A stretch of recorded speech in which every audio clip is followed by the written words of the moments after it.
All right, I'm here today with Dr. Chuck, you're in Washington State at Washington State University, correct? That's correct. In Pullman, Washington, which is not the ends of the earth, but you can see it from here. I see. We do. I don't live in Seattle. I live on the other side of the state next to Idaho. That's the only important geographic factoid there. So, In a very important wheat growing region. yeah, I mean, that wasn't what brought me out here. What brought me out here actually was I got my PhD from Duke back in 1987, and I didn't want to follow the path that my very well connected advisor had laid out for me. Um, I wanted to kayak and whitewater kayak, and this turns out to be, adjacent. People don't realize, like, when they talk about the Rockies have a front side, but every mountain range has a backside too. And so the backs, basically Pullman is next to Moscow, Idaho, and this is the backside of the Rockies. And there's all sorts of amazing, and we're in the Pacific Northwest, and it does have kind of some elements of the Pacific Northwest climate, but it's not the constant rain that people associate. So I wanted to kayak, so I came out here, and that was a long time ago, and then basically stumbled into forest activism. I wrote a book, was a big player in the Clinton's Roadless Initiative, which protected about 53 million acres of intact national forest from logging. And then here I am. I do a lot of different things. I run a large design program.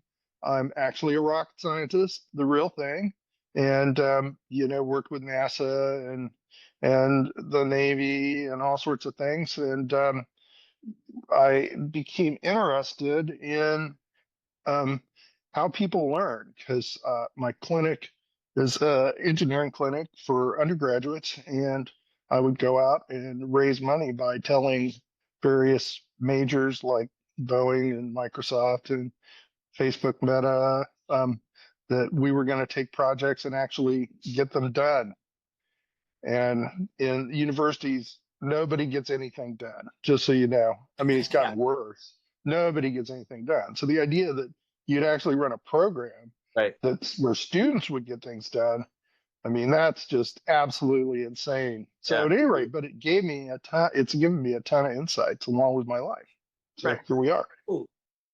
So you're an engineering professor, Washington State University, and you teach senior Mhm. design among other things. And Sure. the way that I came across you was I found your blog through another blog that I had read that linked to your blog. And your Mhm. blog is Empathy Guru, empathy.guru or something like that. Yes, empathy.guru. Okay. It turns out that, yeah. So what's really interesting, I mean, I found your blog, somebody had linked to it. I didn't know anything about you. I went and read, I thought, oh, okay, this is really interesting. This person's commenting on society, societal trends, politics, technology. And then discerned that you're an engineering professor from that. So you're an engineering professor, you're writing about empathy and you're commenting on a lot of topics in science and society. You had a lot to say during the COVID debacle. And so I'm really interested to get into some of your kind of lessons learned from going through that. You think a lot about how people think and how people learn, particularly your students. But I think that, much more broadly with respect to society. And then when we were chatting just before recording, you were mentioning that you haven't done a whole lot of podcast interviews. And I was surprised. I'm like, man, this guy is super interesting. He's got a lot to say. How come he hasn't done more interviews? And so you were starting to explain about how maybe writing is a better medium, or maybe it's hard for this stuff to unfold in conversations, or how do you think about transmitting a lot of this stuff? Well, it's so well, that's a great question. It, let's back up real quick. So my blog is empathy.guru. And the reason that I picked empathy.guru is because empathy.guru was 15 bucks a year and empathy.com is like 80,000. So, when you're going to start a blog, then, one of the things that's really interesting is, so what I formally actually do now. I am still a professor. I still run a large design program. I work with lots and lots of the companies that you associate with the Pacific Northwest. We've actually worked internationally. Every professor that's successful has a lot of what I call blah blah blah blah blah blah blah, because that's what we're supposed to do. And I have a lot of blah blah blah blah blah as well. But what I really do is what my research, or what we would call research, is on epistemology. And what epistemology means is the structure of knowledge. How is knowledge structured? Um, and interestingly enough, it's really a poorly developed field. You'd think, like with AI, like, don't you, you'd kind of think that with AI coming about, people would really be concerned about the structure of knowledge, because what AI does is actually structure knowledge. And you'd want to know what the limits of that would be. But it turns out people aren't interested, not even in the AI community. And there are reasons, and my work explains the reasons. The reasons are actually that how human brains get programmed is with relational dynamics.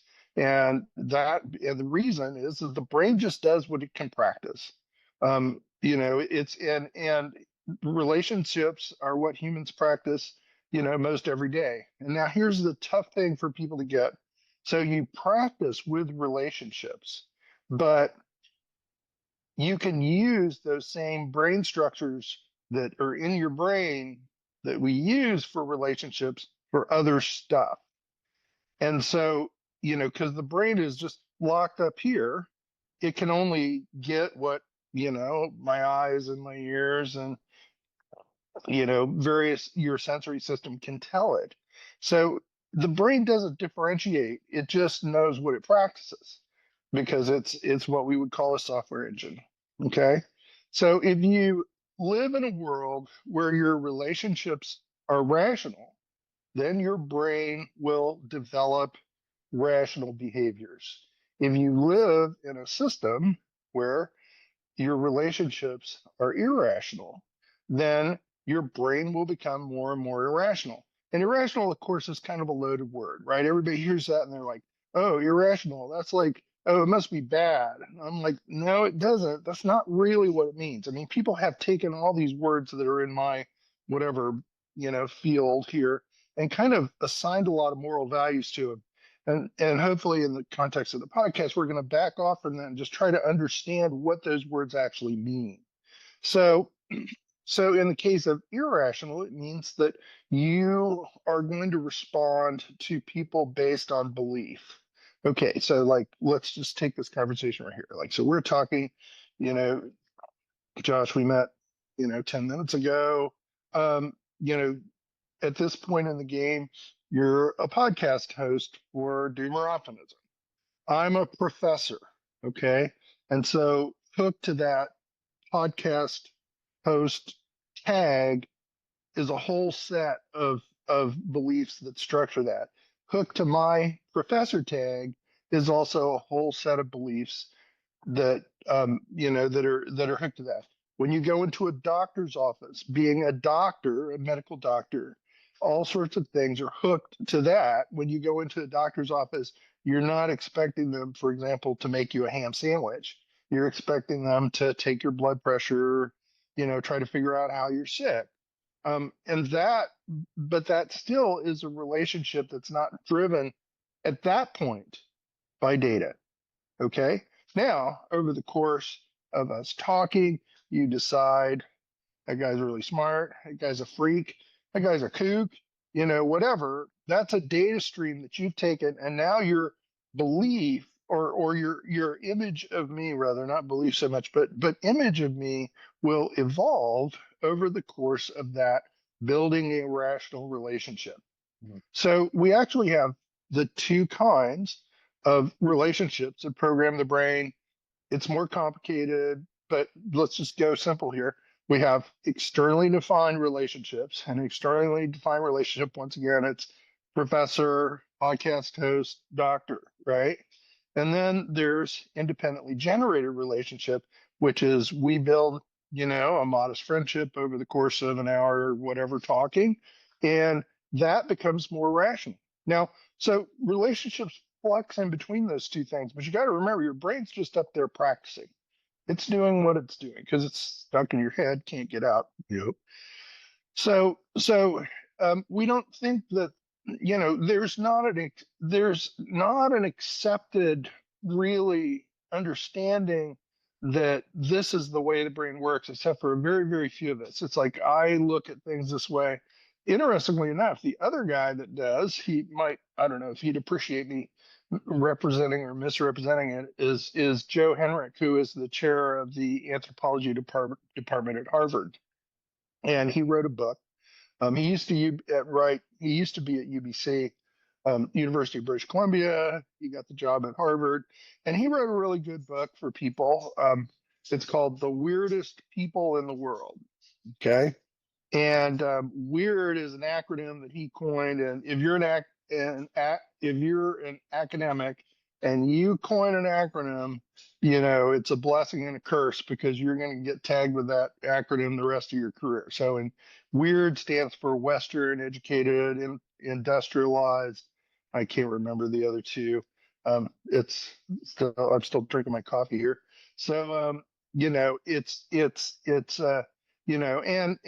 he looks at the question, why did Western civilization take off where everybody else kind of dragged behind? And then I jump in with a much more complex understanding of how that actually works. So, it's when Joe was at UBC, he used to talk to me. Now that he's at Harvard, he won't return my calls. So that's actually part of how relational networks work, and that's a longer conversation. But so yeah. So but the basic thing is your brain will program itself and become whatever you do to it in a relational space, either rational or irrational, externally defined or independently generated. And then that gets down to empathy. So if we're going to have independently generated relationships, I'm watching your face right now, and your face is a data stream. It tells me whether you like what I say, or if you don't like what I say. If you're nodding your head, I got some idea I'm getting through. But like on a human level, if you start going like this, Josh, then I'm like, well, I'm going to change what I say in order to synthesize with you and kind of achieve common ground. Okay. I mean, if I wasn't empathetic, I could be a professor and just say, oh, that guy, who the hell is Josh? I don't care what they think, blah, blah, blah, blah, blah. But that's really not how humans interact mostly, unless you want to start a fight. So empathetic relationships, and this is a big, big thing too, are the keystone of how things shift over the externally defined, independently generated thing. And empathy does not mean sympathy. Everybody has got this wrapped up that empathy means sympathy. And so therefore it's like, if I feel your pain, I should respond to it. Actually, and now this is the rocket science part. Empathy, the way I define it, and it's actually, believe it or not, it's actually pretty much the way the field defines it. But once you go out into kind of the popular space, we start losing this. Empathy is the information coherence between two sentient actors. So it's how much you're actually understanding of what I say, and then of course how much I'm paying attention to you to see in this particular exchange how much you're understanding, and then how much I change what I say in order to make sure I reach you as a fellow human being. That's a lot Yeah, right yeah. there. This is great. I want to use this in some kind of practical examples from life experience. We could talk about your role Sure. as an instructor at the university and interactions with students, but it immediately popped to mind because from reading some stuff on your blog, you took some positions on COVID protocols that got you in on the on the outs with certain segment of society. So immediately I think about there's a breakdown. We see all these breakdowns in empathy, like what you're talking about, where there's this coherence between people having an interaction and influencing one another. And yet with for example, during COVID, there was polarization where there was basically no empathy. And um you know my so I've had an academic career. I'm not in academia anymore, but I have a lot of friends in academia, and I live in a really blue collar area, and I do a lot of kind of blue collar work. So I'm kind of in like different socioeconomic worlds, and so I can perceive similarities and differences between these worlds. And I would say the only people in recent years that have called me a conspiracy theorist or anything have been people with PhDs in science jobs in academia or related fields, because I remarked that I thought that the lab leak was the most likely origin of COVID or whatever. So that immediately put me in this category of like, these are the bad people that think like that. So can you kind of comment on how these empathy breakdowns occur, why they occur, how they occur? Is there any way around them? Because I find that like I thought that I was thinking about something in a scientific way, but my friends with PhDs and science jobs, to me, were thinking about it in a way that basically says it's in group out group signaling was more important than like being skeptical about what we were being told by the authorities, right? So did Sure. you experience that? Did you experience it as like a break in empathy, or how do you understand that? And is there a way of overcoming these kind of things when we run into them? Okay, Josh, that's a classic situation. A background on how I was involved. I was heavily involved in COVID politics. I got asked, I can't say everything because NDA, but I can tell you the framework. I was asked to be on one of the state reopening committees. And to because I'm kind of like whatever this galaxy brain dude that like you throw a bunch of stuff at me and I'm like the marbles roll around in my head, while I'm out there running my dogs in the field and I give you an answer. Um, so I was involved from the very beginning, and in 2019 when it all started going down, my wife is Taiwanese, and so we of course, have an access to a very, very different information stream than if you're in that people speak Chinese, they don't talk about what we talk about at all. I mean, or not at all, but mostly. I mean, it's really wild. So we were very, very afraid because Taiwan had sent, I think it was in November of 2019, it sent a team to the Wuhan lab, and they were very concerned about what they were hearing. And the Taiwanese do not trust the Chinese, and they don't trust the Chinese for reasons. Mhm. The entire Chinese culture, which is very, very difficult for people to deal with in the context of is very authoritarian in the context of what we've lost with giving away everything on cultural relativism. Like it's like I'm a bigot if I say some of the things I will now tell you. So the CCP is an organization full of professional liars. Mhm. And they're very status driven, they're very, very interested in maintaining whatever, and they're not going to admit to anything they don't have to. So we were watching this, and because of SARS and MERS and history of the issue, and wondering what the hell was really going on because something was happening, and we didn't know what it was, but we knew something was happening. So I got asked, and we came back, and we were, the community that I was in, it was a high level community, immediately went to, well, man, this could be really bad. A lot of people could die, and maybe we have to lock down, have to wait for a vaccine, whatever. Um, we need a lot of social measures, which is what you saw. But and then in March of 2020, the universities all shut down, and we sent all the kids home. And by that time, I had set up social distancing protocols in my classrooms. I was all in, because at that point for me, and I understand there are people who were ahead of me as far as looking at the data, but for me around April or May, it became obvious that none of this was data driven, Mhm. and that something else was going on, and it was really affecting one of the two things I really care about. And the two things I care about the natural world and wild nature. I got the resume for it. And then the second thing is I really care about young people. And I really care about their development as into humans because the future is really key to the successful growth of young people. And I've dedicated my life to those two things. So when we put kids in masks and on, and none of it was all bullshit. None of it worked. I Mhm. mean, I'm a guy where I'm sitting out there, going to the Walmart and people are pulling on their masks and so on and so forth. Now, and I'm like, well, if this was supposed to be stopping this virus, which was an aerosolized aerosolized virus, this is not working. And then the numbers went down, and then there's all sorts of stuff like that. So I kind of sat on the sidelines and didn't do much. And I was approached by our current NIH director, Jay Bhattacharya, and Jay's an awesome human, just so you know. And he was really underneath the middle of it because he's a Stanford prof.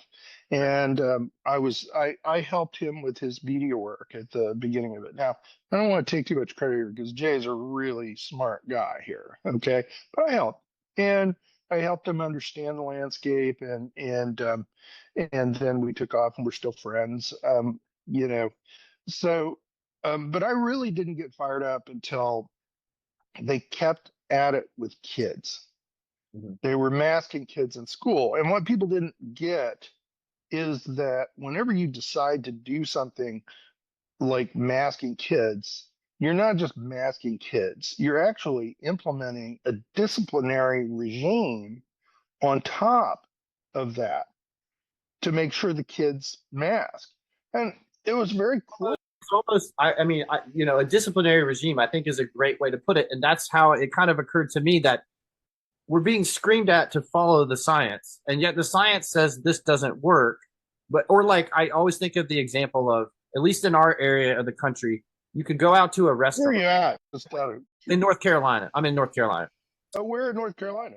in the western part, Wilkes County. Oh, okay. Yeah, I spent a lot of time up there kayaking. So Yeah, yeah, yeah. So Wilson Creek. I don't know. I've been there. That sounds familiar. The French Broad. Yeah, You yeah, certainly, yeah. yeah, sure. The Watauga River. Yep, yep. Yep, yep.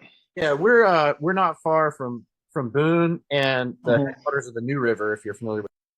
Oh yeah, of course. I mean, I've been all over there. So But anyway, the anecdote I was going to relate I went to Duke. So was, you could go to a restaurant, you had to wear a mask going in when you greet the hostess. You had to wear a mask as you walk across the room. When you sit down at your table, you could take it off.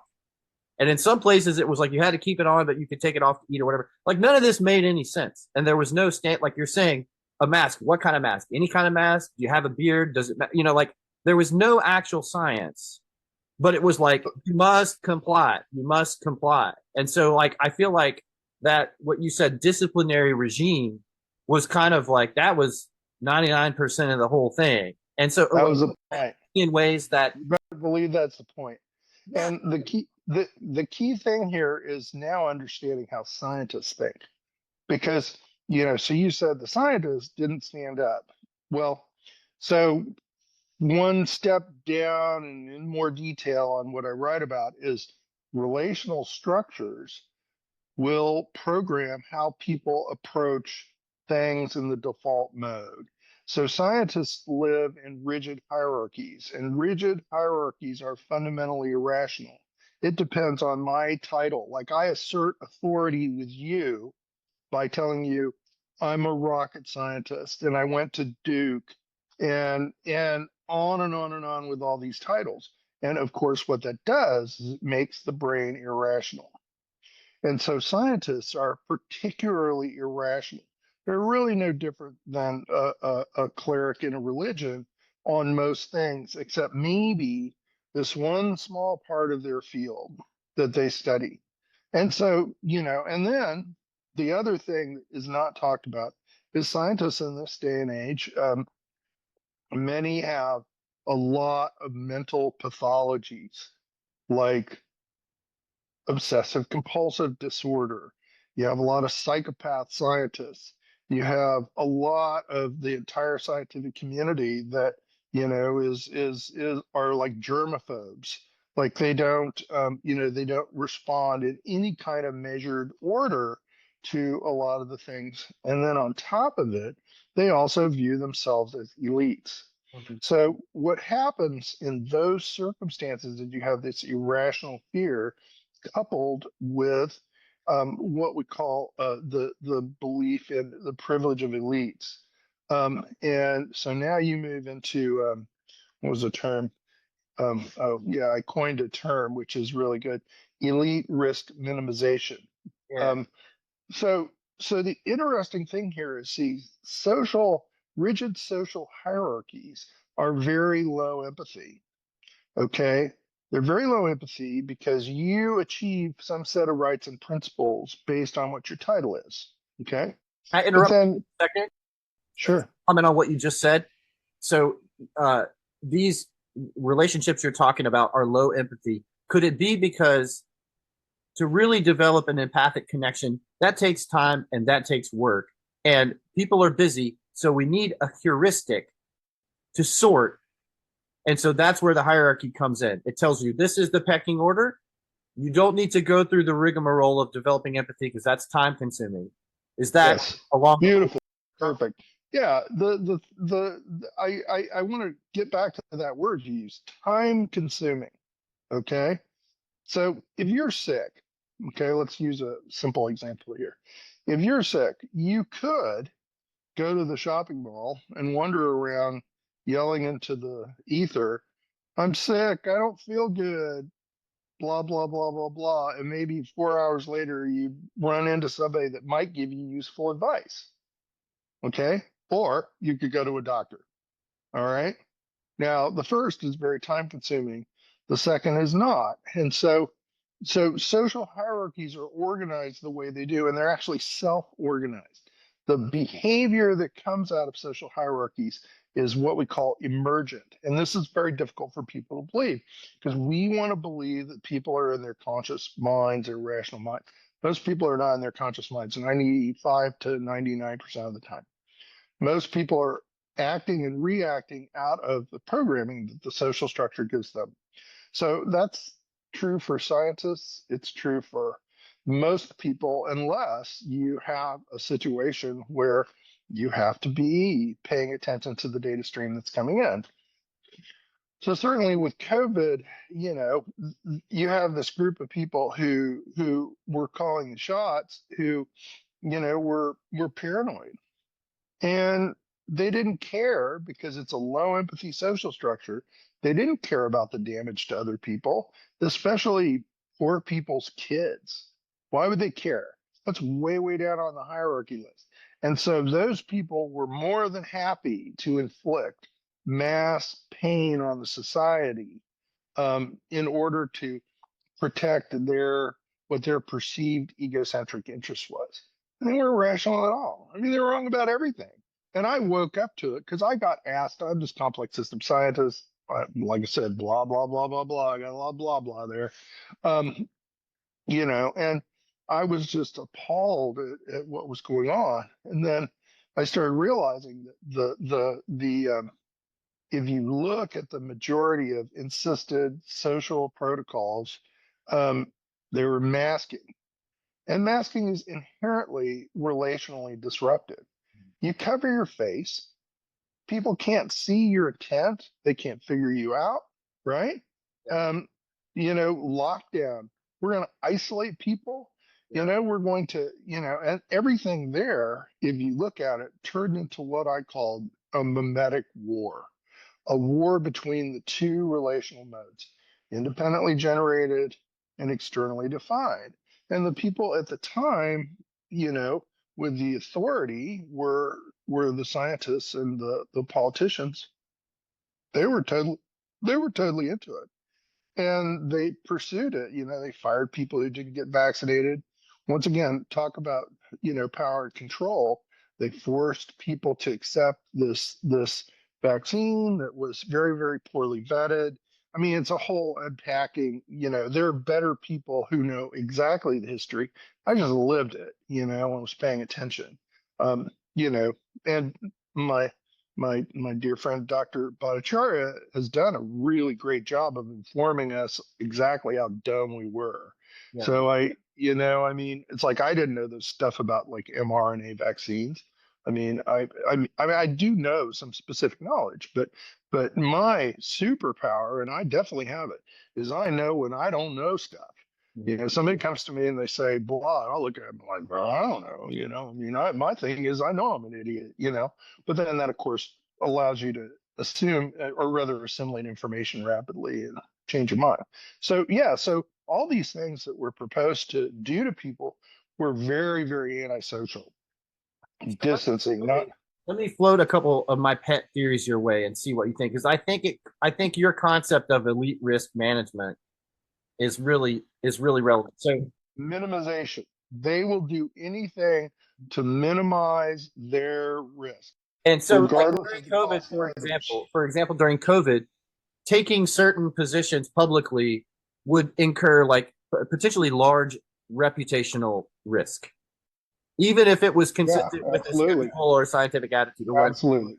So okay, you can imagine. I've kind of poked some of my highly educated friends about this, and you can imagine that I mainly just made people mad. But so I have a theory that, and I felt like I saw examples of this during COVID, where like I haven't been in a position where I had to worry about my reputation very much. It's a long story, but I'm not in the Sure, same sure. pressure cooker of reputation that a lot of my friends are in academia and in science jobs and stuff like that. And if I pointed out to them that they had taken a position that was factually wrong, but if they'd taken that position, it would have placed them in a group that they didn't want to be placed in. And Sure. my theory was that for a couple of reasons. One is that so I've done a lot of work in developing countries on water and sanitation systems and been involved with sustainable community development and things that fly under that rubric in academia and adjacent. That'll teach you real fast. I got a Uh, lot of opinions and on that. one of the things that in in the intro class to quote unquote sustainable community development, one thing that they teach you is that if you're going into a village in Africa and you want to induce a behavior change, you want people to start washing their hands with soap before meals or whatever to improve hygiene conditions. You don't just go to every rando person in the village and tell them, hey, you should wash your hands, blah, blah, blah. You figure out who the opinion leaders are. And it could be the Sure. head guy of the village, it could be the leader of the women's group, it could be a priest, it could be, but it's the people who are high status who people look up to. And if you get those people on board, other people will model their behaviors after the high status people. And this was a lesson that they taught us in university about how this a model of how you can induce behavior change Yeah, or sure. option of practices or blah blah blah whatever. And I'm like, yeah, and this applies to us too. And so I've tried to unsuccessfully convince a lot of my friends with PhDs that we were subjected to a big propaganda and misinformation campaign, and the high status people that I know were the people most likely to fall for the propaganda, right? And so I call it because if you get the high status people on board, then the rest of society maybe kind of goes along with it. So I call it my it's easier to train a smart dog than a dumb dog theory, you know, and so I'm like, why is it that the people who are supposedly the most trained in critical thinking and the most trained in a scientific skeptical worldview were the most likely to conform with stuff that completely flies in the face of that, you know? And Sure. and it just makes people mad when you point this out. But like, is there something to that theory? Well, you're just 100% correct, Josh. I don't know what to tell you, but you don't have the models in your own brain that are you have intuitive models that basically you're relying on, but you don't have the nothing personal. You just don't have the words. But you're not going to change anybody's mind. Let's get straight on that, okay? Because basically, so the thing is that the way humans let's talk real quick about how humans learn. Okay, because humans learn in a lot of different ways, and it's amazing and awesome that you were part of this thing in Africa because it'll really teach you. The water thing is really fascinating to me because understanding how people view water is, and I've been to 42 different countries myself, and I've spent a lot of time sleeping in the bush, and I'm kind of a very different individual. So the thing is that what they taught you, let me use some different language, okay? What they taught you was in a rigid social hierarchy, you go to the people that have the most status, and then you try to convince them, and then you count on mirroring behavior for people who are whatever beneath them in the social hierarchy to have the successful behavior. They don't really have a good idea of germs or anything like that. It's mirroring, okay? And those people in Africa are not dumb, but they are not particularly evolved and they are not particularly sophisticated. And this is the important word here. So you're talking about how you change minds in a rigid social hierarchy. Okay, so now let's jump over here because people don't want to be in the out group, especially in that level of social development, of what we call psychosocial development. So now let's jump over here to your scientist friends who are not going to change their mind, just so you know. Um, they have an identical social system to the village. They're a little more evolved in certain ways, but what they are massively more is sophisticated. So their evolution means that you have lots of different relational types and more independently generated relationships and more agency of the actors inside the system. Okay. And agency is a key thing here. Agency is the ability for the individual to act based on data that they're getting. So you just got done. I mean, it's like that's what I'm telling you, bingo, pal. I mean, you just got done describing all your scientific friends as low agency. And the bad news, Josh, is you're right. Okay. They are very low agency. And there are codes in science, just so you know, that um, you know, allow differentiation of opinion. But for the most part, scientists are pretty locked in. What that also means is that they have large historic precedent that they rely on. So, if you're a scientist and a famous scientist says something, you better fall in line. And, who do we have? We have basically a human rights criminal, Tony Fauci, who is running everything. Yeah. I mean, that guy is just unbelievable. Now, at the beginning, just so you know, I want full disclosure here. I mean, when I got thrown on this problem, I said, okay, we're Tony Fauci. I started with his title. He's the head of NIAID, and he obviously has a reputation. So we're going to try to listen to him. I didn't immediately start out questioning because let's never forget, I'm an academic too, and I'm one that survived for 41 years. Okay. You don't survive in that social system and not get influenced by it, right? But I also have some other things. And so what you're setting up here, so your your science your science PhD friends are basically doubling down on what we call reliability. Okay, so reliability is the ability to reproduce the same thing over and over and over again. Okay, what they're not doing, so we've got reliability here, validity over here. They're not asking if their thoughts are valid. They're not saying, wait a minute here, these kids are pulling on the mask, we're going into a restaurant, we wear it to walk through the door and then we take it off. All these things are just social, they're just tribal rituals, right? But when you tell those scientists that they're not a lot different than the African villagers, well, guess what? Now you have a status clash, right? You're telling these people that they're just like these, whatever, I don't know what you call them, these tribes people in Africa who are low status, they're uneducated, blah, blah, blah, blah, blah. All the marks that those scientists use to establish their position in the scientific hierarchy, you're like blown it away. So now you end up in what I call a deep mimetic conflict. And you probably didn't find this one, but it's actually one of my best pieces. I'll send it to you.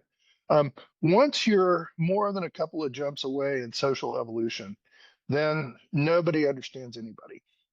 Okay. And so if you're this person because of you've done, just in the very short amount of time, 45 minutes that we've been talking, you've told me you lived a very diverse life, international experience. You've done all sorts of different things in your life, and here you are now in Wilkes County outside of Boone in North Carolina. So you're surrounded by hillbillies who are my people, just so you know. I can talk like this in a red second, son, because I grew up with it. So you right away are telling me that your balance between reliability and validity is fundamentally different than those science PhD people that you're talking to. And And real quick, while you sure, mentioned this, so this is in my speculation about like why do I seem to be different and weird compared to the university people that I've been in that milieu for a long time. And I think so. I grew up in West Virginia, and I think I might have read that you're from Portsmouth, Ohio, yeah, we're in West Virginia. Huntington. Yeah, so you're only Far, not 45 far minutes away. away. Yeah, Right. sure. Yeah. So we're from the same place. And so I grew up, in a working class household in an area where you know what the economy's like. And Yeah. there's a pervasive feeling. I feel like when you grow up, blue collar in an area that's been economically hollowed out, you have an inbuilt skepticism, if not hostility, towards big institutions because you just feel like, whatever little bit you get your hands on, somebody's trying to take it away from. So so I kind of feel like the blue collar people I know, there's this kind of like this sort of distrust of big institutions or the government or whatever. If you have a little bit of that distrust, COVID is going on. I mean, at the beginning, it was chaos. Nobody really knew. So there's a certain amount of like, we don't know. We got to take precautions. We don't really know. But then after a while, you're like, I don't really trust what they're telling me. I don't totally buy this. I feel like there's something fishy here. And like that kind of suspicion of the authorities, I feel like if you grow up in Appalachia, you probably are suspicious of the authorities. Do you resonate with that? Yeah, I mean, the thing is, so I was raised I've written about it. It's not like a secret. I was raised by a couple of crazy ass parents. My dad was a doctor. Um, my dad was an obstetrician. I never materially suffered. We weren't rich, but we were very solidly middle class, And so I grew up in the holler, riding the school bus an hour and a half every day to get to school and the whole bit. And, kids banging each other in the back in winter when it was dark. I mean, I grew up with all that. And yeah, absolutely, it shaped my perspective. Institutional mistrust, probably less than you, because, so if Portsmouth, we were one of the first integrated steel mills to collapse in 1976. It closed Empire Detroit, which started this tumbling. And certainly, when you don't change your mind unless you're not comfortable anymore. And so, yeah, I mean, Huntington definitely, lived in a world of collapse. We all did. And so a lot of things that we were taught to believe, weren't holding up at all. And then I had this inside my own family as far as mental dysfunction. My mother had avoidant personality disorder, and my dad was, he was actually a revolutionary from Iran who came to this country in 1956, and partially because the CIA had shot his brother.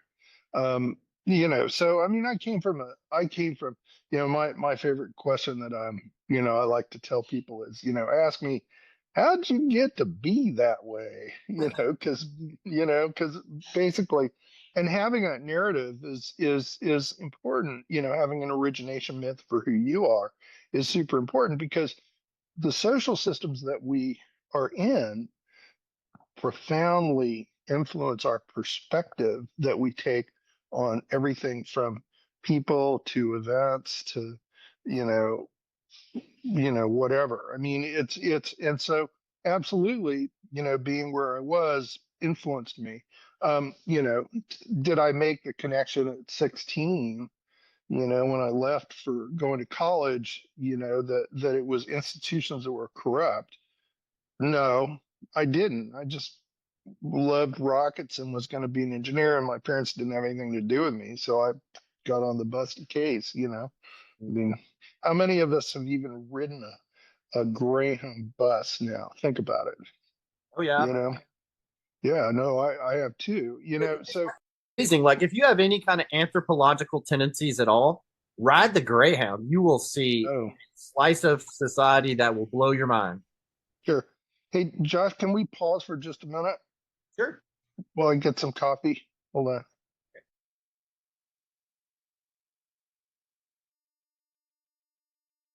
All right, we just took a quick beverage break there.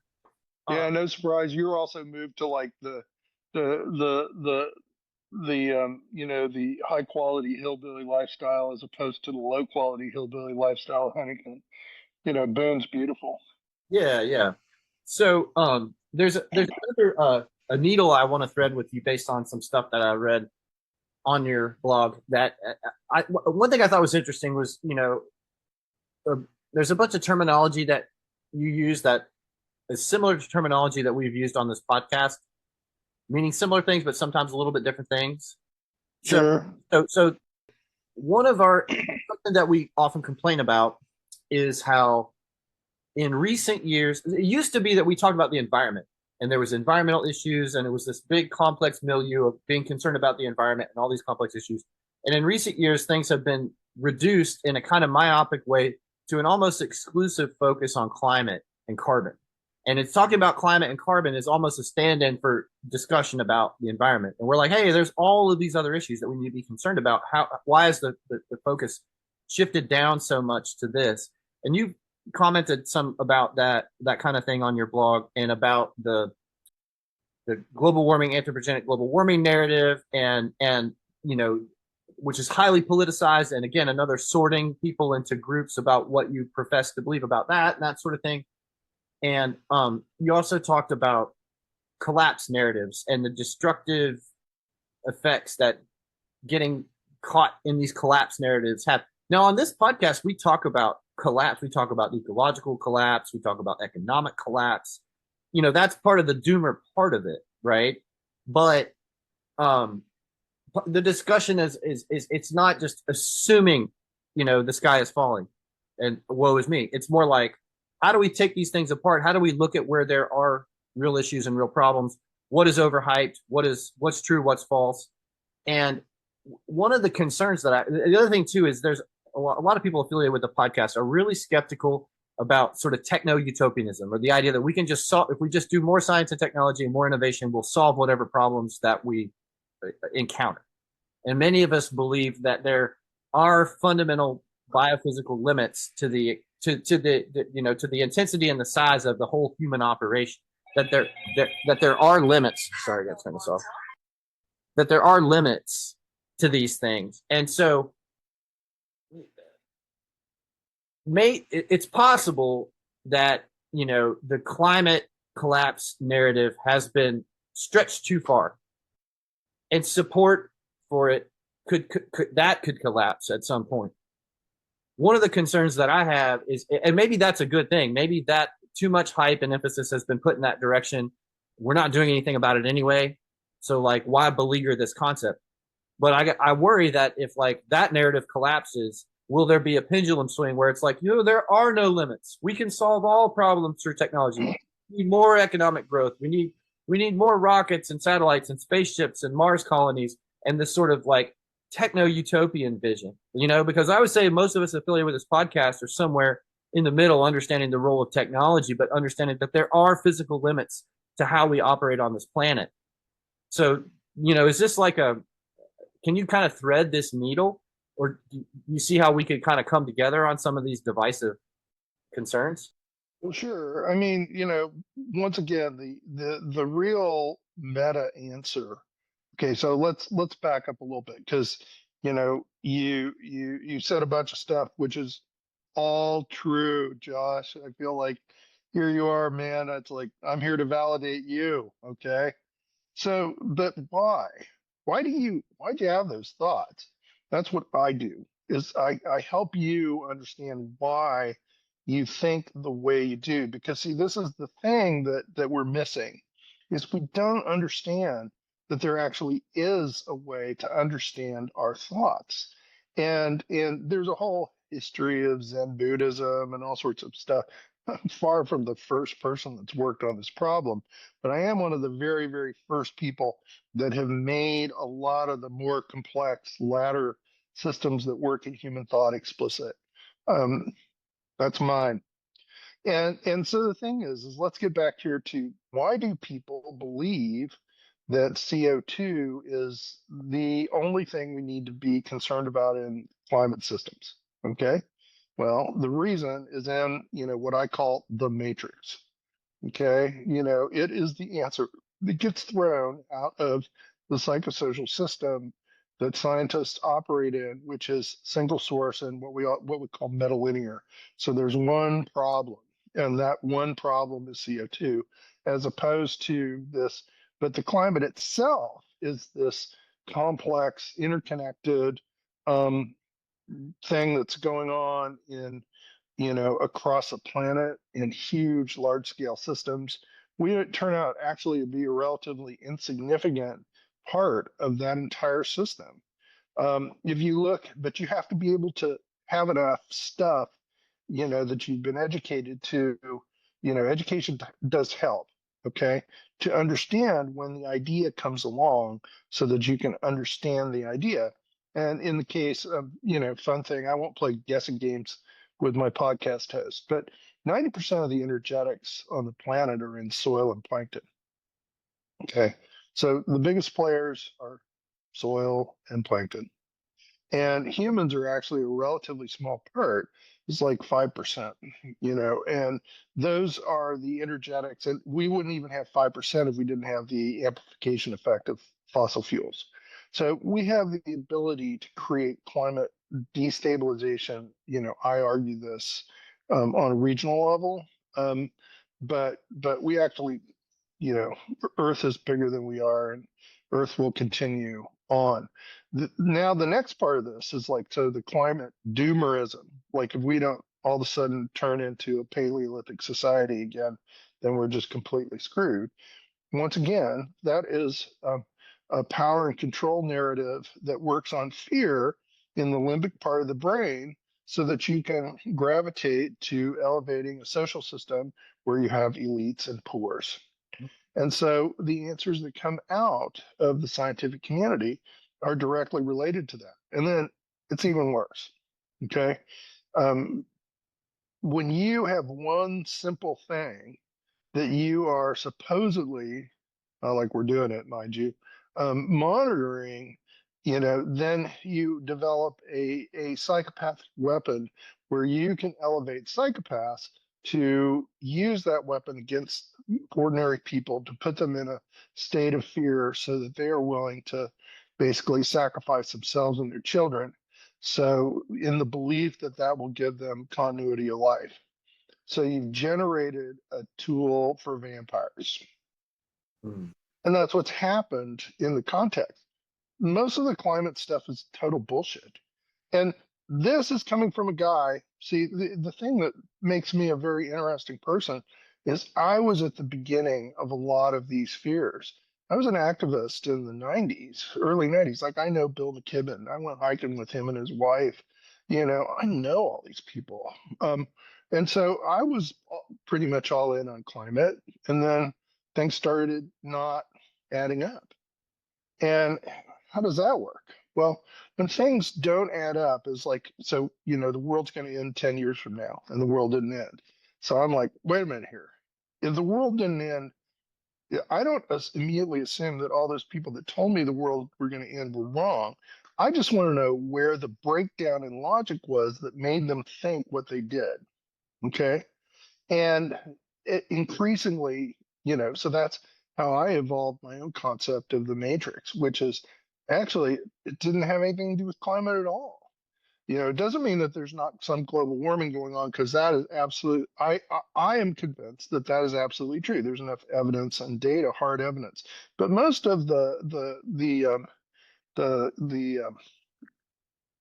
catastrophic narratives aren't right. And scientists have actually written, good scientists who I know and I'm friends with, have written on how they're not right.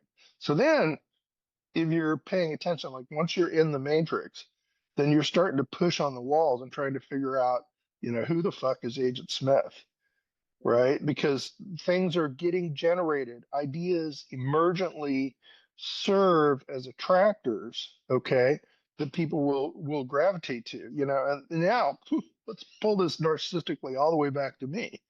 Why haven't I been on any podcasts if I know all this stuff? Well, my view is complex. And in order to understand it, you've got to spend some time studying. I use a whole bunch of different language. I mean, you've seen that if you're on, and I'm inventing stuff all the time. So you can believe me, or you could believe this guy that's saying the world's on fire and we're going to end if we don't do what I tell you to do, which is almost always the same. It's sacrifice your self-interest so my kids can thrive. Okay, that's what it is. Okay. And now all of a sudden, you know, I mean, it's like the easiest thing as far as a global warming narrative is to look at sea level rise, because 30 years ago, you know, the predictions for 10 years out was that the seas were going to go up and the ice caps were going to collapse and blah, blah, blah, blah, blah. Sorry, man, none of that shit's happened. Yeah. So if you're not, it's not that we can't affect the environment. My argument is we should deeply care about the environment. And I deeply care about the environment. And unlike a lot of people that just talk, I got street cred. I fucking do stuff. Yeah. I have policy that I've dramatically influenced. I've litigated stuff. I mean, I'm not bragging. I'm just telling you. It's like when people tell me, oh, you know, you don't care about the environment because you question the current narrative. I'm just like, go fuck yourself, man. I mean, you know, people are, you know, we're used to the idea of posing. What we do that for is because we want to align ourselves with social groups. Yeah. And we want to appear virtuous. But the minute that you start doing that, you subject yourself to potential capture by psychopaths. And that's what's happened. And the key thing that you can tell about the psychopaths is they have a vanguard of you know, what I call immiserators, you know, who are basically working to make you miserable. And the reason that this is a key thought here, the reason that they are working to make you miserable with whatever thought they can is because if you are miserable, you gravitate to a lower energy state and you become easier to control. And that's what's happened. And that's, you know, it's one of the craziest things. And I write about this on my blog is the trans issue. You know, it's like there is no man that has a daughter that wants another 50-year-old man in a wig in their locker room. And then the arguments start cascading out of this, right? You know, saying, well, it's not a significant issue. There's only a couple instances. It's like, well, if it's a couple instances, why don't you drop it? Yeah. You know, why are you so concerned about the one man in a wig who needs to go and, you know, engage in voyeuristic activities against, you know, a 16-year-old girl? Or, oh, you know, there's only a couple of trans boys, I guess, girls, right? I mean, I get the arrows mixed up, you know, that are competing. Why are you so concerned about this issue? And I look back at them because I have independent thought and I say, why are you so concerned about this issue? You know, so you're worried about the feelings of one person in, you know, this kid that is winning the high jump. There's a big deal going on right this weekend in California, you know, where a boy who is physically superior to the girls has declared himself a girl. Yeah. And, you know, he's winning all these events. Why are you so concerned? Why is this so important to you? And the answer is, of course, it's behavior in the matrix. I was actually asked by Yeah, the lead. I'm glad you pulled it back to the matrix, because when you were talking about that earlier, I want to try to put some handles on that. You know, my thought, you know, okay, we started talking about the climate change narrative and the persistence of that and catastrophizing around that. And part of me, it's a cynical part of me, is like, you know, a lot of this stuff chalks up to patronage networks. Like there's a whole patronage system for research and NGOs and all this kind of stuff. If the crisis goes away or we learn that it's actually not as bad as we thought, that undercuts, you know, and I see that. I mean, why are we still fighting Russia? Like the Cold War has been over for a long time. Why do we? Because there's this inertia of the patronage network that fed into that function of the military industrial complex. And yeah, and when it comes to the trans issue, I completely agree. I'm like, Why are we even having? How is this It's even a a weapon thing? How is this because it's a even weapon that gets used in the matrix to assure compliance through virtue. And so it is part of social coding that this, every organism that persists has what we call, homeostasis. And homeostasis is the ability to, to basically regulate itself inside the context of transition to different environments. It's a lot of words. It's a word salad there, but what it means is that it is a way for stabilization, right? So, in order for the military industrial complex to have homeostasis, it needs a war. And then the people who are inside, and so now this gets into a lot of the steps. So, I don't know if you read in my background, I'm one of the people that invented chaos theory about 4 years ago. So you have inside this fractal network, your face showed that you didn't know that. Yeah, you can go back and look at my papers. Um, See, I have street cred in all these things. And now I am the most problematic person in the world, or one of them, right? And guess what you do with a problematic person, especially inside an institution? This is not a trick question. I mean, You isolate them. like you have to like kind of surround them off, or like you know what I'm saying? You Like, have to isolate them. yeah, Right, because they can see through the bullshit. It's like you can't tell me I'm not a scientist. Go look at my publication record. right. You can't say that I'm a kook or a conspiracy theorist. I'm a complex system scientist. It's not the only thing on my resume, and I did not spend my entire career writing the same paper over and over again. So I have about 25 or 40 papers. I don't even know how many papers I've got, but they're somewhere around there. And decided to continue to move on. But the thing is homeostasis requires, and so fundamentally there's two different kinds of networks that humans operate in. It's complicated. Okay, I want to not. I'm trying to dodge things. I just want to say, but rigid social hierarchies are a huge thing, and a lot of people, depending on their brains, how their brains are wired, will put a lot of weight on that. And then you end up with terms like mass formation psychosis. Because in mass formation psychosis, whatever that fucking means, I mean, these people irritate me because nobody cites my work, which is classic narcissistic professor, right? But mass formation psychosis means that the authority at the top of the pyramid basically propagates bullshit beliefs down through the hierarchy. And if you're below the top, you got to do what the authority says. And almost all our institutions are set up in that rigid hierarchy. Now, the other, once again, it's complicated because inside this you can have rigid hierarchies too.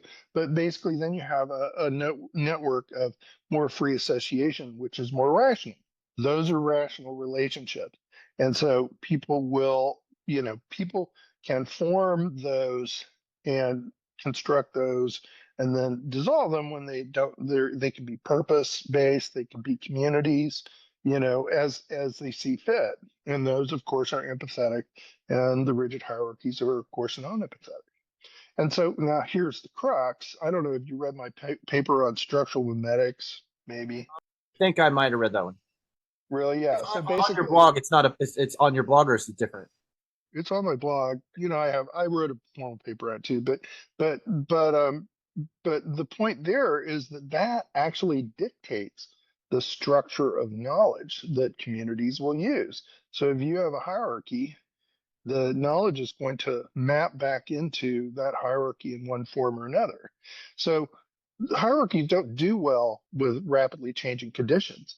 I mean, basically, hierarchies exist to build the reputations along the stack of the people involved. So if you're a scientist, why are you going to push against the dominant narrative? You're not, because then the assumption, which is false, is that most people are conscious and most people are interested in goodwill towards other humans. Yeah. And it's demonstrably not true. Now, see, the flip side of that, which is also wrong, is that most humans are interested in evil towards other humans. And that's not true either. Okay. What they're interested in is they're interested in living in homeostasis in the context of their hierarchy. So if I had been interested in living in the homeostasis or contributing to the homeostasis, unchanging ability of the hierarchy that I was in during COVID, I would have said mask up. And at the beginning, I did. But then what happened was I was like, this is ridiculous. This doesn't work at all. Wait a minute here. Look at the age stratified deaths for COVID. I mean, that was the big one for me. And then it was like the issue I cared about. They were doing this lockdown thing to young kids, or my students, and I wrote to the provost, who's a piece of shit. And I started because I am pretty fearless in certain ways. So I tried to get my kids out of jail because that's what's happening, because I knew that they were in the system where the key developmental needs were not being met and that there would be a price to be paid. Now, here's a really interesting thing, Josh, and I don't know. Here's a very, very difficult thing for people to believe. And I would suspect that you're further along than a lot of people. I'm going to give you a new model. Okay. One thing is that the authoritarians who are running these rigid social hierarchies, okay, that they have consequential thinking. Didn't they know that was going to happen? Like, you look at this and go, wow, you lock all these kids up for a year. Right. Didn't they know that there was going to be something bad? And the difficult thing to absorb is no, they didn't. Because if you're an authority, you get to define the truth. And so you then end up defining the truth egocentrically, so that basically, this benefits me as the top of the heap. Okay. And you lose your ability to actually structure consequentiality. Now, that doesn't mean those people are off the hook, because every one of these hierarchies that betrayed us, like, what happened in NIAID and the CDC, have all sorts of ethics rules and stuff like that now we're learning weren't followed, and so on and so forth. But the reality is that they didn't think in advance. And so, I get this question all the time. I was involved in university politics for a good hunk of my career. They'd say, didn't the provost realize what was going to happen when they made that decision? And I'd be like, no, the thought never crossed his mind. The thought didn't cross his mind because his mind was not programmed to think like that. And so he didn't. He thought, does this provide immediate benefit to me? Does this provide status for the organization? All the things that were in his, stack in the matrix were provided for because the person was a sophisticated thinker. But as far as the general well-being or their larger purpose, none of that stuff even crosses their mind. So And I it's super hard for people to accept. find Because it I find it really distressing, listening to you talk about this, thinking of all these examples. I find it really distressing how the low or almost no priority of just basic truthfulness. How can our society be so pervaded at these high levels in these hierarchies where there's almost no concern for truthfulness? And like, I probably think about this stuff too much. COVID definitely put my brain into a different place. Like, I'm like, wow, this kind of showed us some things about how our society works that I find really, really troubling. And I've gone back from there again, 20 years ago. I was living in the Bay Area. I was going to grad school, and the war in Iraq was ramping up, and I was in the streets protesting. And we knew all the reasons for doing that were lies, all the weapons of mass and all that kind of stuff. And now I'm looking back 20 plus years later, and I'm like, we went into endless wars throughout the Middle East in several countries, resulting in millions of innocent people dying, and it was all based on lies. Like, this is the worst thing ever, to kill a bunch of people, not even for no reason, but for false reasons. right, And, but and so now hold on. Okay, so I wrote a piece. It's called "How Do We Know the Truth?" Okay, highly recommend it. I don't think you've read it. Okay, so there is this word truth, and with the word truth inherently, we associate morality. Okay, like if you're telling the truth, then you're a moral person.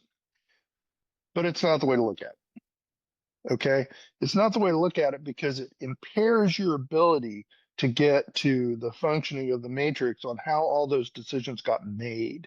Okay. And if you're interested in like stopping these things, it sooner or later it really helps to get at root cause.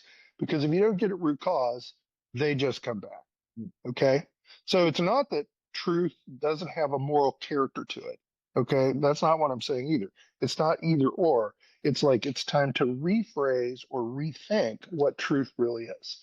And so what I tell people when when I hear something like what you just said, Josh, is that truth is actually the information that is used by a given social system, social network to coordinate activities among the agents in the system. Everybody has to believe the same thing. Now, truths that are more lasting will be grounded in reality, observable. Okay. So in the case of me, it's like I start out with the truth of what my institution said, which was, hey, we got to lock down. And in fact, I was ahead of the curve with all that stuff. But then when the information came, I grounded that truth that they believed in because they carried it on for 2 more years. Okay. With the information that I had. And I said, the grounding information, I said, well, this is just bullshit. And it was. Okay. But the social system used the truth that wearing a cloth mask and keeping all the kids in a box was the way for institutional persistence. Okay. And everybody coordinated around that. And people wrote me the most amazing, nasty letters calling me a fraud and stay in your lane and blah, blah, blah, blah, blah. I mean, there is no place. I mean, one of the most laughable things in COVID is that like doctors would know more.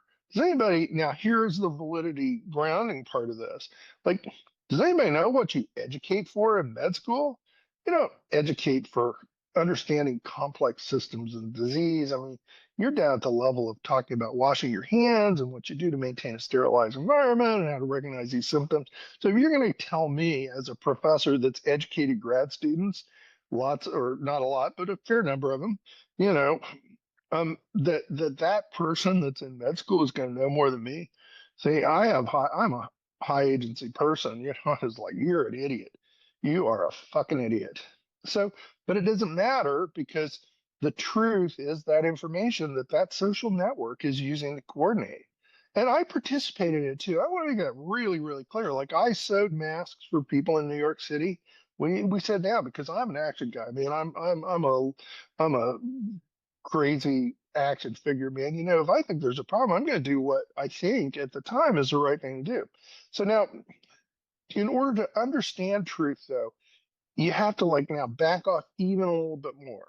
And in the backing off, what you think about is what's the spatial range of the truth? What's the temporal range of the truth? And all this seems like it's an abstraction, but it's not. And here's the example I like to use. So you walk into a room or kitchen, okay, and you see your partner or your wife, whatever. Her hand is on the burner and you smell the smoke of human flesh. Okay. Your natural reaction would be, I hope, is to run and grab her and pull her away, right? Because she's burned her hand. You don't know what the reason is, right? But this is not good. But maybe the reason that she has her hand on the burner is because somebody's threatened to kill her outside the window with a sniper rifle and pointed at her head and said, if you take your hand off that burner, then I'm going to shoot you in the head. Okay. And there's the meme that's out there with the astronaut, the 2 astronauts or 3 astronauts. That's really the thing. Dependent on how you draw the system boundary, you will emerge with very different truths. Okay. And it wasn't until the internet that, we had the meme of the astronauts, pointing at each other, always was, always will, even think about how we might deconstruct the truth. And of course, the reality is that the right way, or whatever a better way I can say, is on temporal and spatial scales. So the thing is, we're not having that discussion, and then I take that and say, well, where do those scales come from? And the answer is they come from the social system that you're in and what you're supposed to be concerned about. Nobody's thinking like that.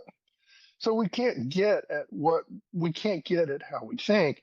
And that means that we just react out of whatever, the default mode in our brain tells us we should react out of. It's wild. Once you get it, once you see it, you can't unsee it. Now, in through the side door comes social networks.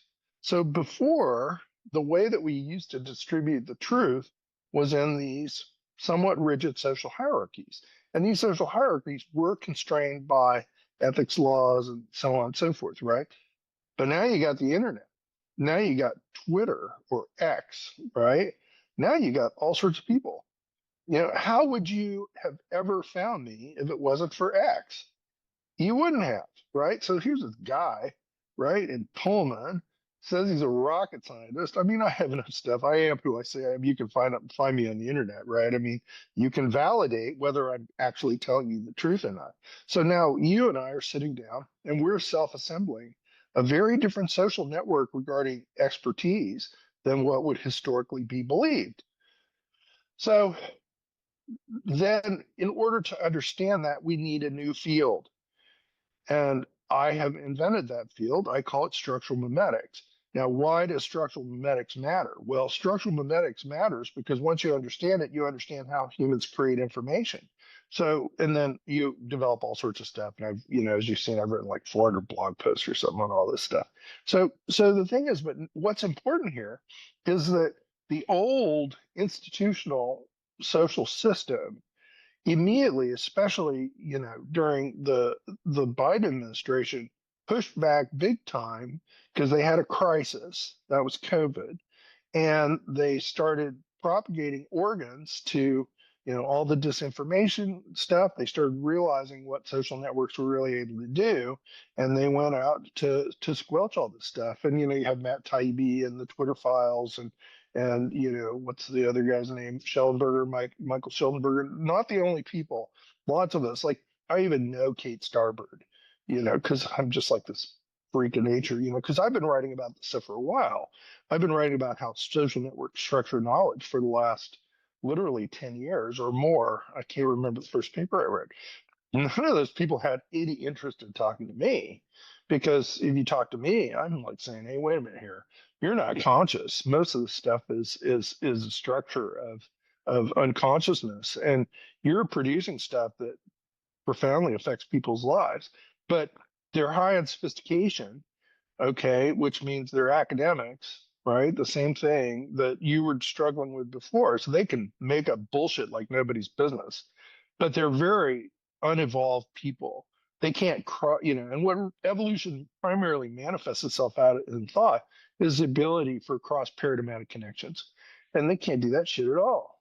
Yeah, And so I they're think true we're believers. talking A about lot like of the them. same problem. Like you mentioned, Kate Starbird. It was like there was one official narrative, and that was the truth, and anything other than that had to be classified as misinformation or disinformation, and it was harmful.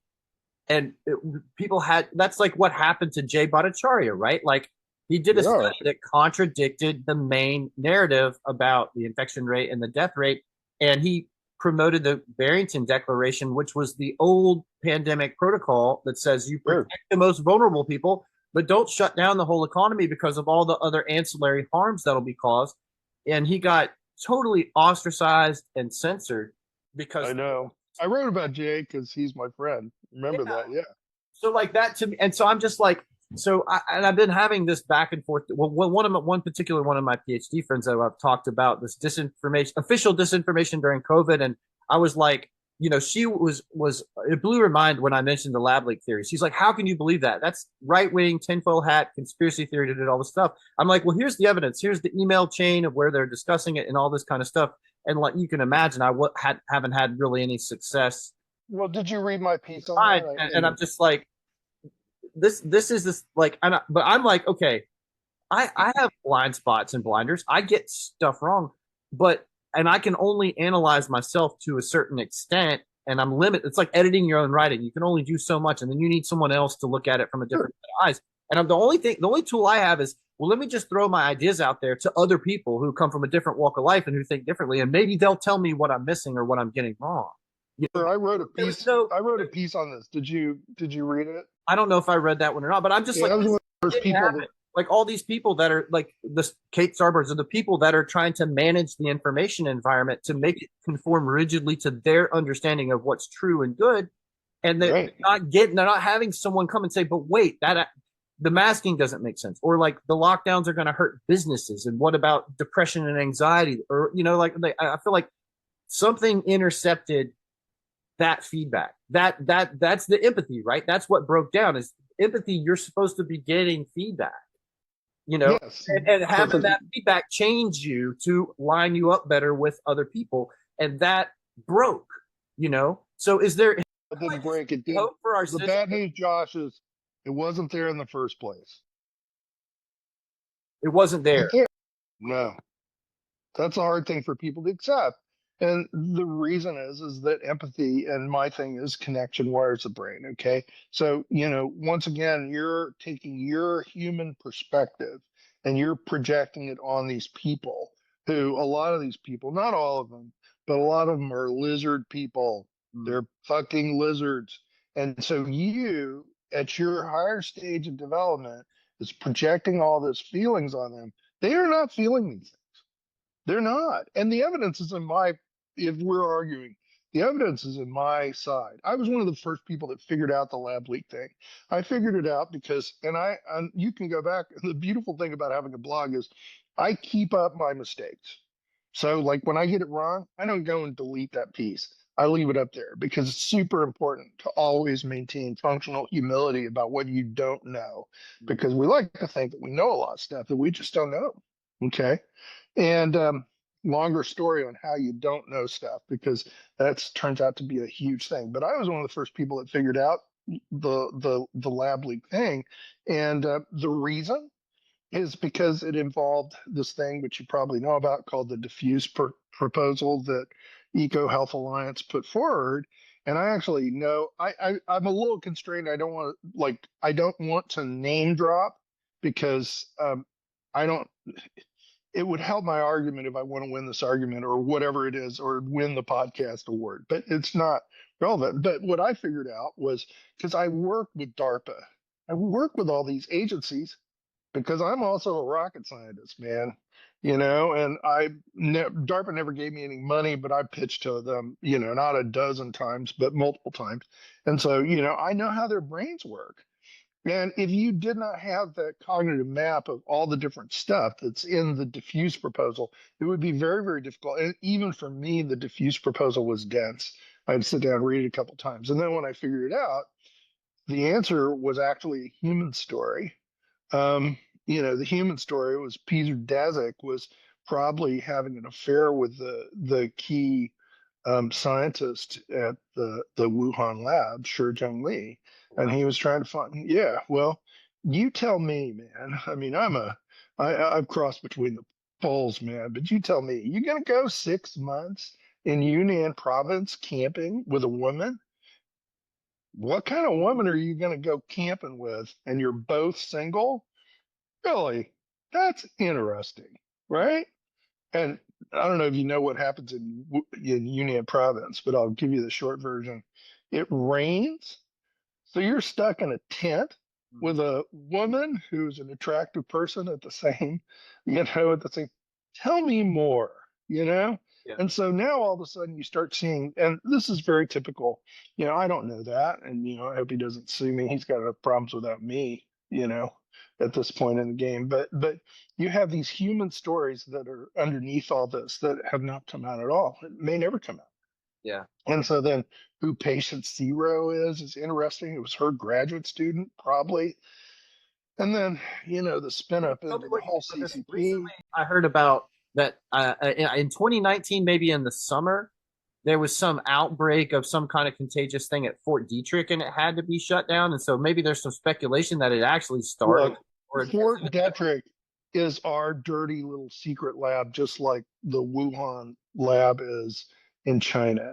And they do all sorts of appalling things in that lab. And I know right now that my buddy Jay is struggling because they had more problems there. I mean, this idea of how we constructed I think a lot of the germ warfare stuff is like basically the People's Republic Army were working on bioweapons, genetically targeted bioweapons that were racially oriented. And so to me, it's like no surprise that the white folks got sick first.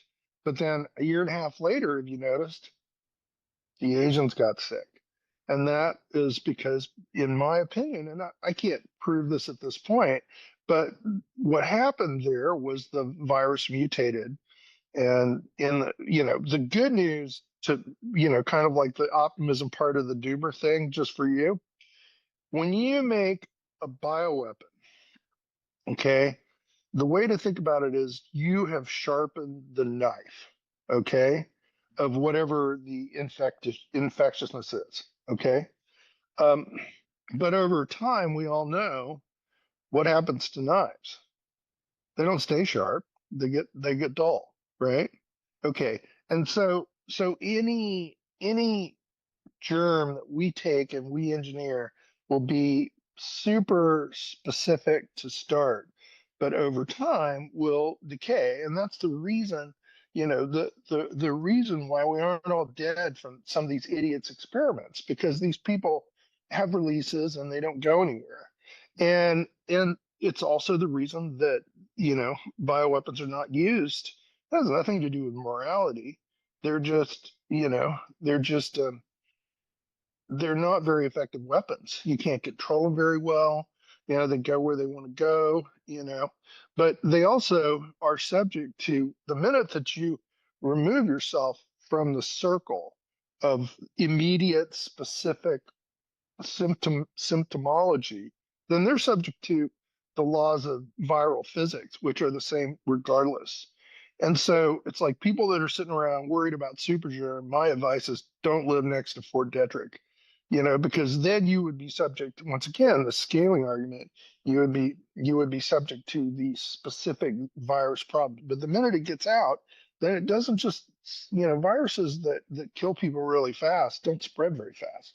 And that's just in the physics. And those are well known. You can go and play games that simulate those spread physics. So you don't need to worry about that. More what you need to worry about is let's get back to a term I think you used, patronage networks. Yeah. Now we're talking about something that you should be concerned with, because what happens is people build, systems, and this is what's happened in our country right now, is they build these systems that serve as patronage for basically rich people's kids. And they put, what's the word, hostage puppies in front of them so that they continue the institution that lets the money flow to them. Why are we at war in a 1,000-year war between Ukraine and Russia? Well, because there's a patronage network that's making a lot of money. And the tragedy of it is that, of course, young men are dying, and young women too. And they don't care. They don't care. They don't care because the money is flowing to them and they set things up. I don't know if you read my recent post on the movie Giant. Did you see that one? Scanned it real quick this morning. Yeah. Go watch the movie Giant. I mean, have you ever heard of Giant? It's kind of yeah. It's actually it's in the whatever, the repository of 100 best movies of all time. Blah blah blah blah blah. Has James Dean in it, Rock Hudson, Liz Taylor, right? It's a story of how, like, that particular chapter of Iraq got started, and it was put out in 1959. Never mentions the Middle East, because basically but it does cover the assemblage of that patronage network that merged with the East Coast elites that then drove those wars. And you're right, this is the thing, cost the lives of millions of people, half the world away. And it's just a terrible tragedy. But there are historical roots. There are reasons for stuff. It's not just arbitrary. And when somebody accuses you, Josh, of being a conspiracy theorist, they're just, what they're trying to do is disarm your ability to see these connections that are not obvious. And that doesn't mean that every conspiracy is rooted in truth. There's problematic conspiracies out there. I mean, I don't want to spend time talking about all the different ones. But it does not mean that things and events are not connected and that you shouldn't look for those connections. Because in the case of oil in the Middle East, it's like, hey man, you think that wasn't driven by Texas oil men that migrated to New England? Kennebunkport, Maine, doesn't that mean something? Oh, yeah. I mean, yeah, but where did they come from? Well, they came from that movie Giant. Mm. That's what's interesting, right? And so but now here you start seeing where you run into cognitive limits of people. It's like, so you would have to know about that movie in order to get the portrait of that movie and then move it, and then you would very likely, most people would likely take that as some kind of Hispanic rights movie. It's in 1956, yeah. Well, and it is sort of, but you've got to have this expansive perspective in order to see the connection between Giant and the Iraq War. So You know, this has been good. I could talk to you for hours and hours. I'm sure you have other stuff you want to get to, but I wanted to, one of the themes that you do hit on in your blog is you talk about competition between different groups of elites and just the general picture, like all the stuff that we've been talking about. I've kind of railed against all this, and I feel like I'm a high agency person, but at the same time, I don't have any power over any of this kind of stuff because I'm, just a redneck guy out in North Carolina.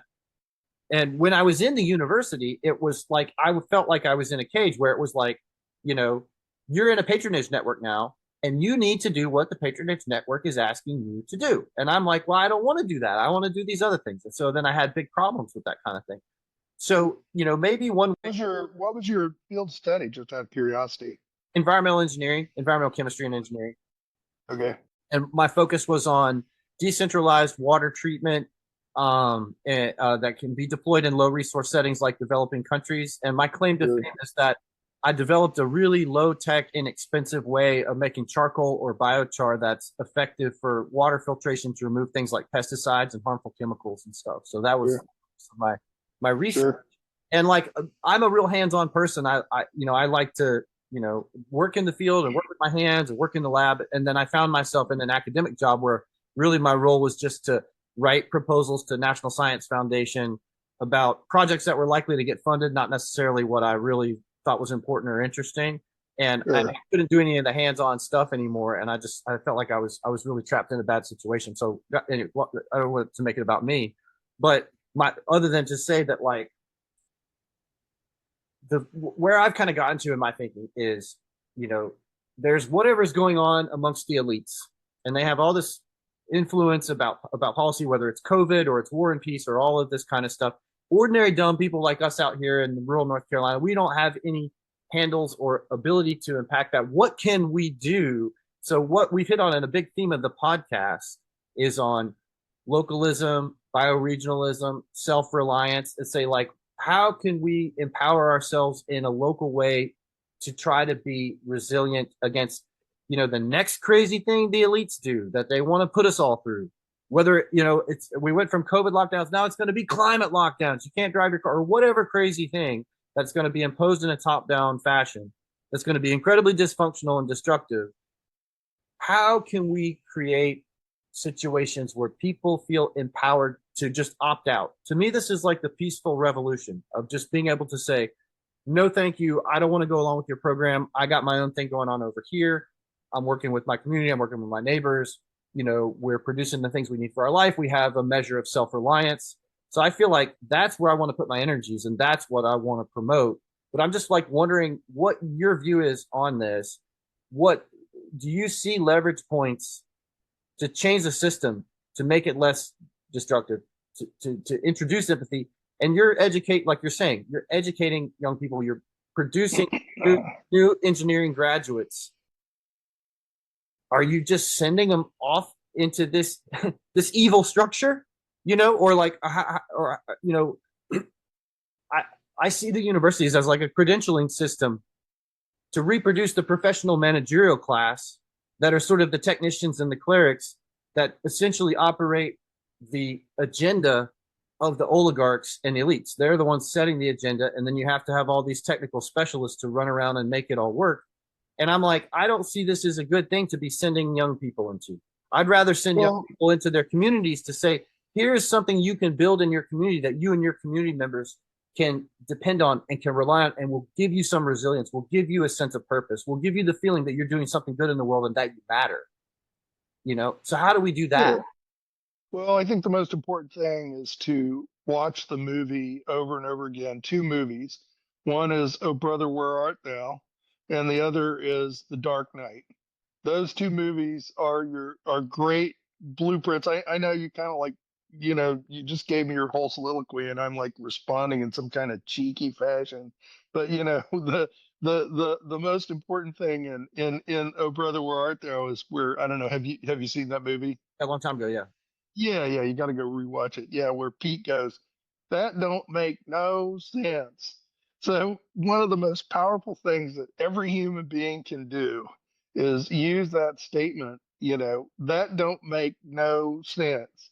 And at whatever level the universe taps you for, apply that sense making process, right? That don't make no sense. Damn, we're in a tight spot. Well, yeah, damn, we're in a tight spot, right? That don't make no sense, and then make sense. And have if you don't maintain a flexible mind, you know, then you're screwed, okay? Because you're gonna succumb to all the manipulation techniques that are designed to be used. But you have eyes and you have ears and you have friends that, assemble part of your sensory network. And that collective intelligence that comes out of that source is extremely powerful. And do not underestimate the value of that. I don't believe in the powerlessness narrative. But I believe that a lot of people that want to act at larger levels don't know what the fuck they're doing, Yeah. and they don't take in information. And come on, man. I mean, I'm a professor. I came from like a terrible background. I raised my first family when I was 9. So I mean, I am at the same time that I am a child of abuse, I am also, as Utah Phillips would say, armed with the weapons of power and privilege. It's like I don't like the racist narrative at all, but on the other hand, I'm a fucking white male and I have the ability to analyze. I have a degree, I have a PhD from Duke. I'm a doctorate of engineering. I'm a rocket scientist. I have all these things that give me power and authority. And I have to use that ensemble, kind of like a Dungeons and Dragons game, right? Where that's are part of my hit points and so on and so forth. And I'm going to work on things like, and I'm working on the global warming issue right now. I'm going to basically blow those assholes out of the water. They don't stand a chance. They just don't know it yet. Mm. But how to do that is something that I learned over a lifetime of activism. I'm working right now with, I'm not going to name drop, I'm working with a guy who, if I even told you his name, you would not know. But he's the most winningest wilderness activist in the history of man. And you wouldn't even know who he is because we don't work on those principles. It's like we're not a secret cabal. We're just an unrecognized cabal. Nobody gives a shit. Nobody's going to write. One of the key things that you can always do to figure out whether people are important or not is look how many awards they have. And if they have a lot of awards, start being skeptical, right? Because the system does not give awards to people who actually create change, because that's not how you get change. You don't award these people who are trying to, move your cheese and cut your patronage network down, right? Come on, how do you think this works? And then the second thing, which I mean, I just find it really, I mean, after a while, it's kind of funny, but it's really hard too. I want you to know that, it's also a very lonely journey. If you want to make large scale change, it's very lonely because nobody's going to get you. And you got to be out in front of the various issues, and you will not be able to change all issues because your expertise and your skills will not be. Now, I work in the environmental space because I did, and I understand how it works, and I understand the various stories that people tell. But I don't work in other spaces. The anti-trans people called me up to help them, and I said, "Look, guys, you're writing the check up front because number one, I make basically no money from my political consultancy. Okay, Don't get carried away with that. Nobody's beating the path to my door, you know, because, I'm not going to tell them necessarily what they want to hear. Now, those people, I said, look, I'll give you a couple hours and I'll help you understand your issue. But your issue is so miserable. I don't even think I can take it. And man, let me tell you, I can look into the pit with the biggest fucking crazy monsters and not get scared. I'm just who I am. If that's a brag, it's a brag. The second thing is to Do you watch the think dark. specifically with the trans issue, do you think that do you think it's an overreach? I mean, it's an overreach, It's but I mean, well, but is this an it's overreach that makes it so like this thing actually now falls apart because they really have tried to go too far to get people to sign on to stuff?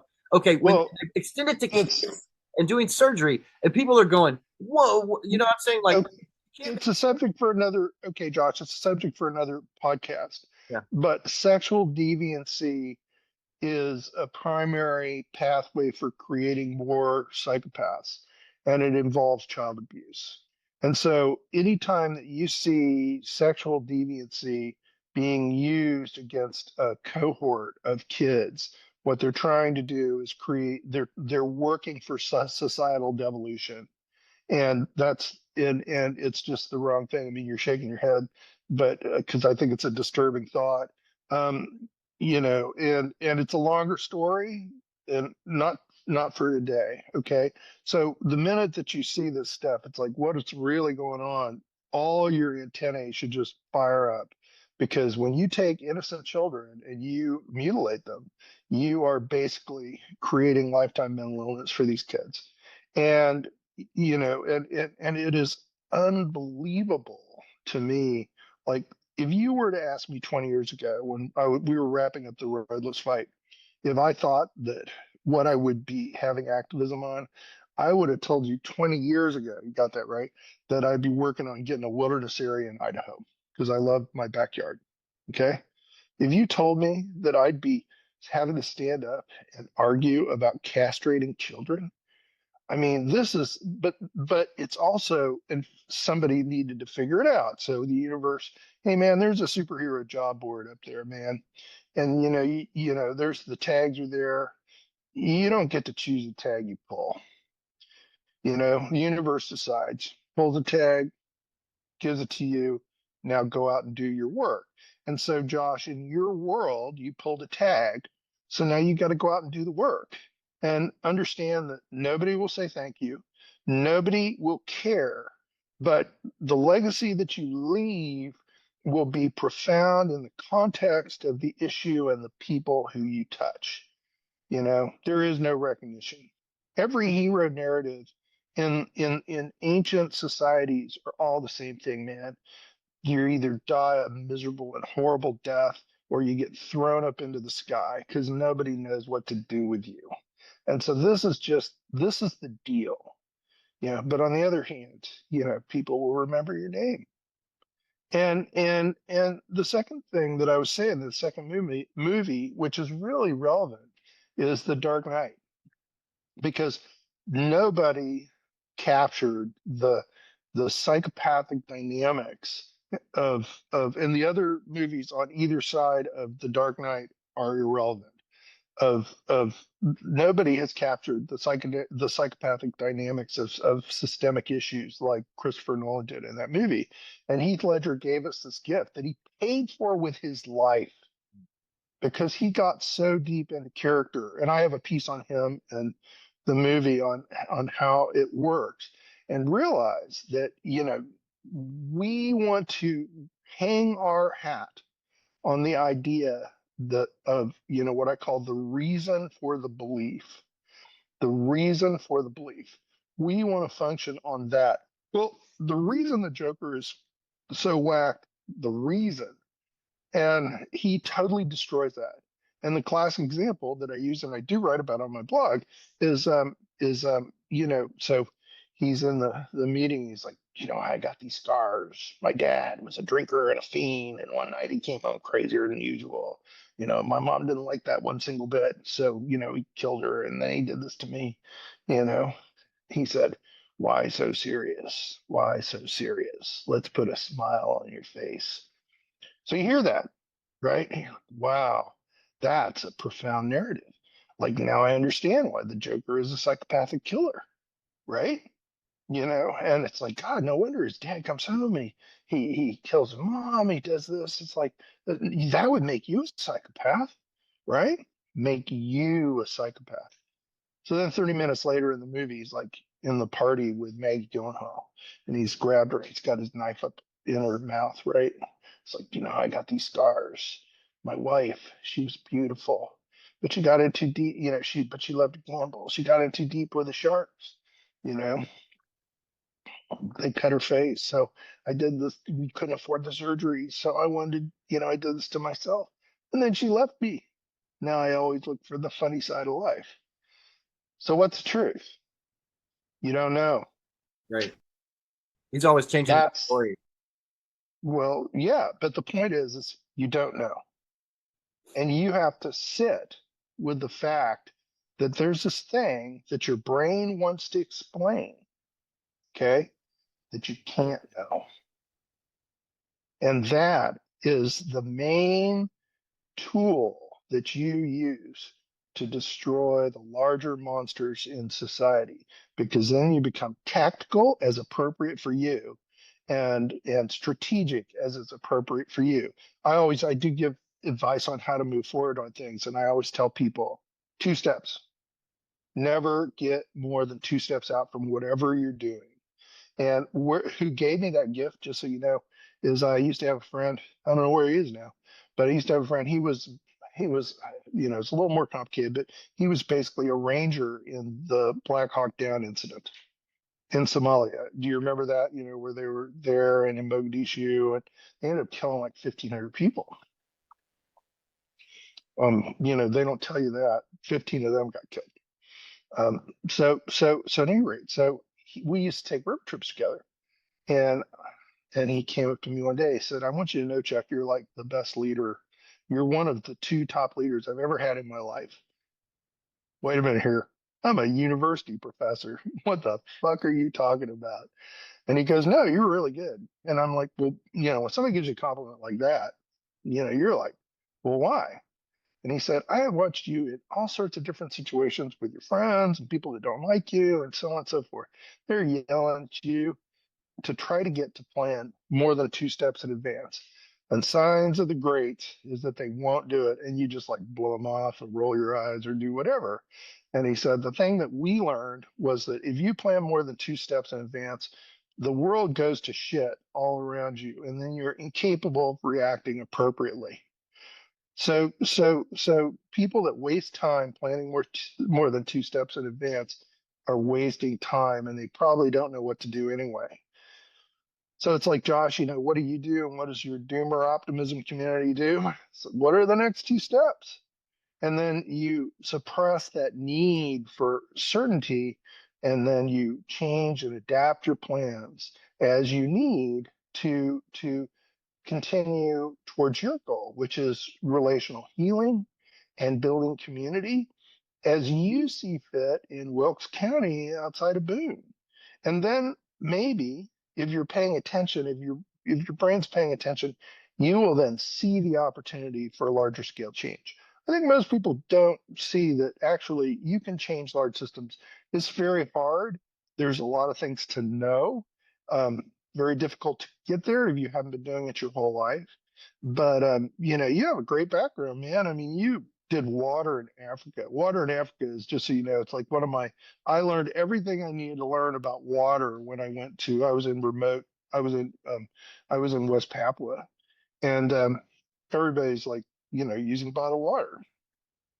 You've seen this, and then I was thinking about all the work that people like yourself was doing. And I was like, whoa, why are they using bottled water? I mean, at least in West Java, or what, I'm sorry, West Papua, 4 inches fall from the sky every fucking day, pal. I mean, it's a jungle, and it really does rain, man. It's something else. Um, and the answer is that bottle, man. You're going to really just displace this bottle, and how much does that bottle cost? And what's the rational decision that the mom is making about what she's going to put in her kid? She's going to put in something from the ground, you know? Is she going to make that choice? Is she going to believe you and all the stuff that's scaffolded behind that? It's not that it can't happen, and I hope you had some success in the places that you had, but you start understanding the deep rationality associated with somebody even drinking out of a bottle of water. Then you start going, wait a minute here, what are we really doing here? So, anywho, the universe tells you, Josh, and my thing is you got to be moving slow enough that you can listen. And you're in one of the most beautiful parts of the world. Take a walk down the Linville Gorge, man, and the universe will start telling you shit. You may not want to hear it, but it'll tell you, at least where to try.